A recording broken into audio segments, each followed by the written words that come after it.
Previously, in Part 1 of History of the French Revolution Explained, France was suffering from the old regime and its unbendable ways.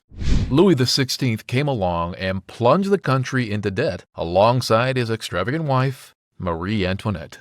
By the time of the revolution, he made that one fatal mistake. Did you figure out what it was?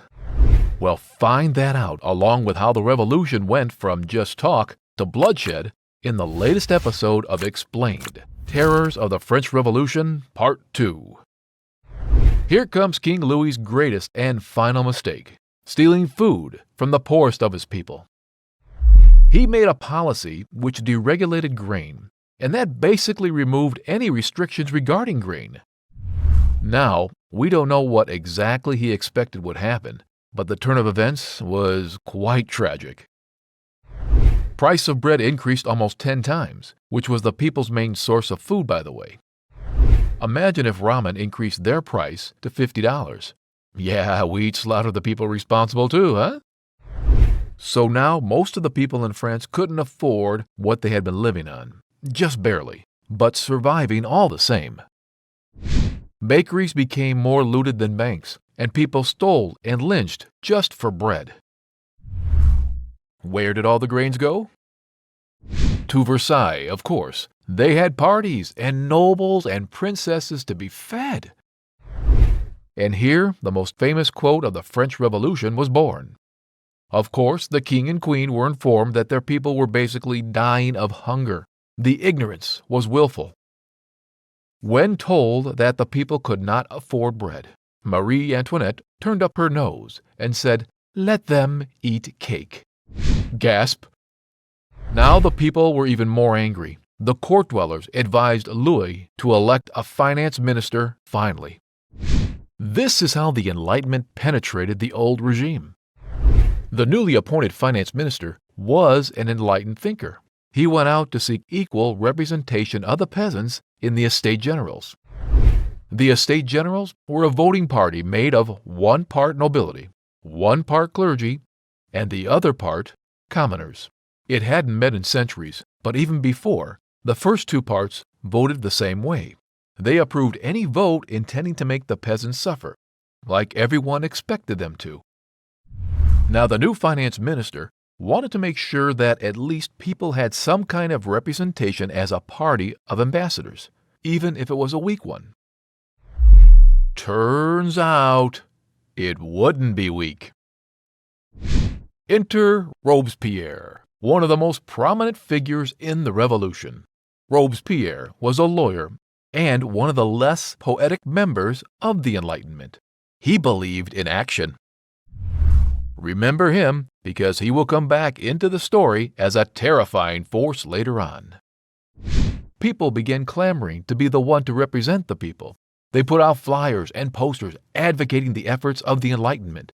They all said something along these lines. "Nothing can function without the rich now, but everything would be better if they died off the face of the earth. Everything would be free and flourishing." And for a moment, everyone did believe them.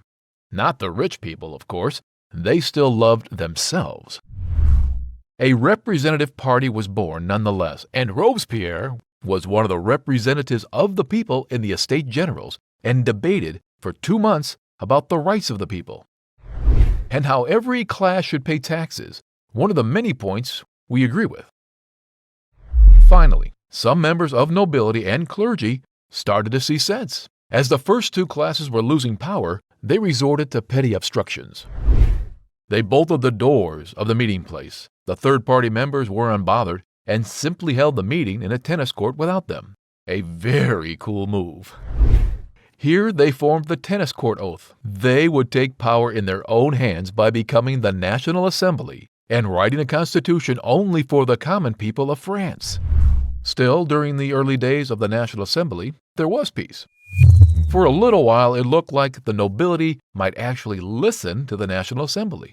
But when 30,000 troops around Paris were stationed, it became clear that the nobility and clergy did not want to solve disputes politically. People stormed armory after armory and prepared for the war everyone knew would break out. Calm before the storm set in, and people waited for that one signal to declare war. This came unintentionally from the nobility, as they removed the Enlightenment finance minister from his post. There was no announcement. There was no mobilization of troops. On July the 14th, people simply picked up their weapons and headed for Bastille while creating sheer chaos.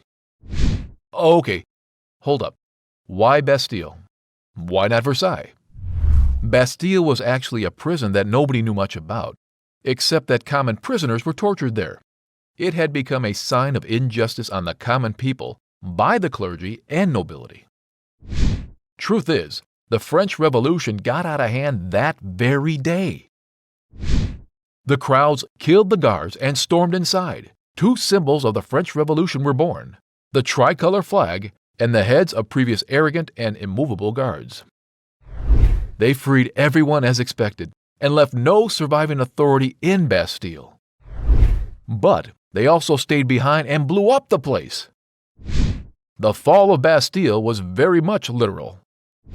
In Versailles, Louis's jaw dropped on the floor, but the National Assembly said it's all good, it's fine, bloodshed was necessary. Here, the Declaration of Rights of Men was formed when they declared all men equal and authorized freedom of press. Robespierre was one of the vehement protesters of the limitations on freedom of speech, so he was glowing from the development. The nobles actually thought it would spread the news of the Declaration and quell people's thirst for justice. It was almost funny how wrong they were.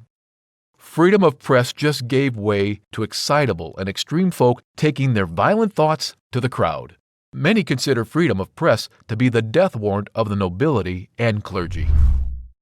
One of such many violent journalists, Marat, told people that Louis had torn up the flag of the revolution, and people went crazy. They took up arms once again, and this time waited for no signal at all. They simply started looting and creating havoc wherever they heard nobles were staying. Still, the violence was not in Versailles. Yet.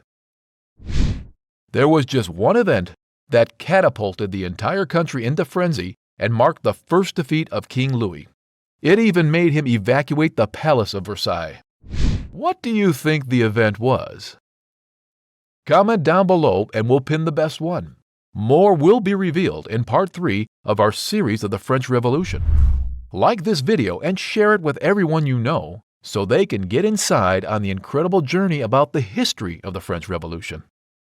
Make sure you subscribe to our channel so you don't miss the sweet doses of karma and the very bitter realization of the people that the revolution had become a living, breathing monster. We will see you on the next episode of Explained, where we go right into the September Massacre, a bloodbath formed solely of the clergy and nobility, but soon to be extended to the common folk.